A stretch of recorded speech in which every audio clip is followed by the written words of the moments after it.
Okay, so you want to be an entrepreneur. Your head is probably swimming with all kinds of ideas, which is awesome. But here's the real question, the one that matters most.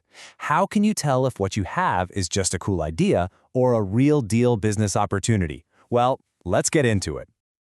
We've all been there, right? You get that light bulb moment, that flash of inspiration. But an idea by itself is just a thought. For it to actually become a business, it has to be something so much bigger. So let's really dive in and figure this out. And this right here is the absolute key. A true opportunity isn't just about something you can make. It's that perfect sweet spot where what people actually want and are willing to pay for meets your ability to actually, create it and get it to them. All right, so here's our game plan. We're going to start with where these ideas come from in the first place. Then we'll touch on a really cool economic theory that fuels all this. After that, we get practical. I'm going to give you a test for your idea, show you how to check out the competition, and wrap up with the big mistakes you definitely want to avoid. First things first, where do these world-changing opportunities really come from? I mean, are they just random lightning strikes of genius? Well, sometimes, but the most powerful ones, they almost always start with a really simple, annoying problem. That's right. You can definitely go looking for new tech or just get lucky and stumble into something. But the vast majority of successful businesses start because somebody gets really frustrated with a problem and just decides, you know what, I'm going to fix this. Let me show you a perfect example. So picture this. It's 1998, and a woman named Sarah Blakely is trying to get ready for a party. She's got these awesome white pants she wants to wear, but she can't find anything to wear under them that gives a smooth look without showing lines. I think we can all relate to a problem like that. And bam, this is how an opportunity is born. Her solution was so simple it's almost funny. She grabbed a pair of scissors, cut the feet off her pantyhose, and in that one little moment, the idea for Spanx, which would become a billion-dollar company, was created. A simple fix to a super common problem. Now, this whole process, a new idea completely changing the old way of doing things, it's not just a fluke. It's actually a fundamental force of our economy. And this economist, Joseph Schumpeter, gave it this incredible name, creative destruction. So Schumpeter's big insight was that the economy doesn't just grow smoothly. It moves forward in these big, disruptive waves. New inventions create amazing value and make our lives better. But they do it by making the old stuff and the companies that sold that old stuff pretty much obsolete. It's this constant cycle of building and replacing. Just think about it for a second. Back in the day, railroads completely wiped out the need for long, slow cattle drives. Total game changer. And in our lifetime, we've seen Uber and Lyft do the exact same thing to the taxi industry. They destroyed the old model but created this massive new market. And the cool thing is, Schumpeter basically gave us a playbook. He laid out these 5 main ways that disruption happens. You don't have to memorize them, but just look at the list. Are you using brand new tech? Or maybe you're taking an old product to a totally new audience. Go ahead and pause here if you want and just think about whether your idea fits into one of these paths. Okay, so you've got an idea that solves a problem. And hey, maybe it's even disruptive. That's great.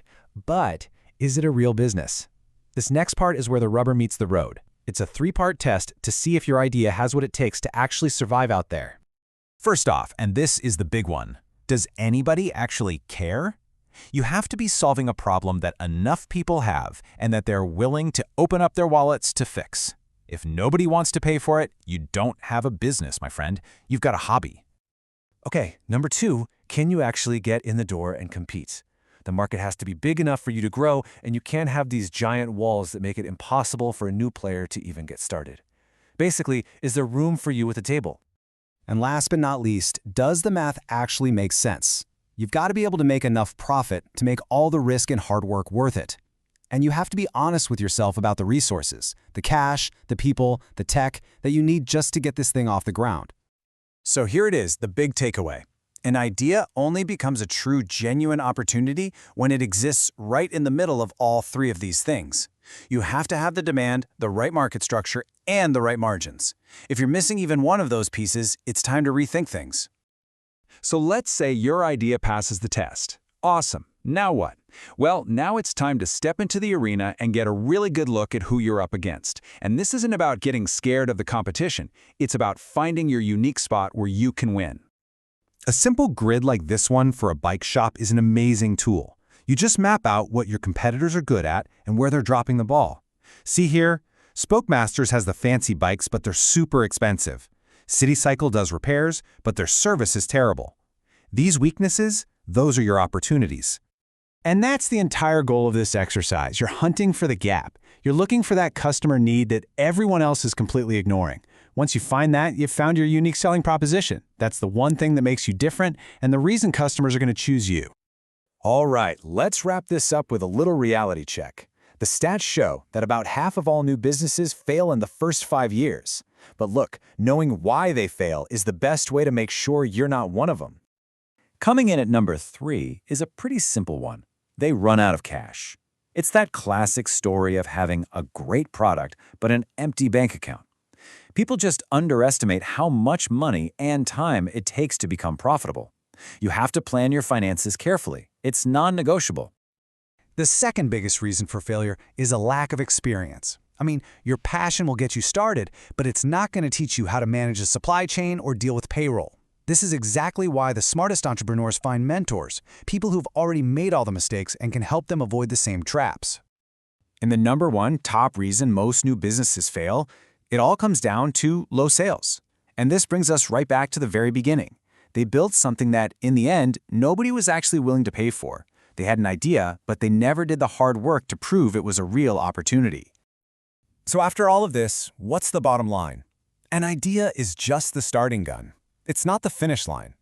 The real work, and the only real path to success, is in that tough, honest process of proving to the world and to yourself that your idea is a genuine opportunity worth building a life around. So, are you ready to do the work?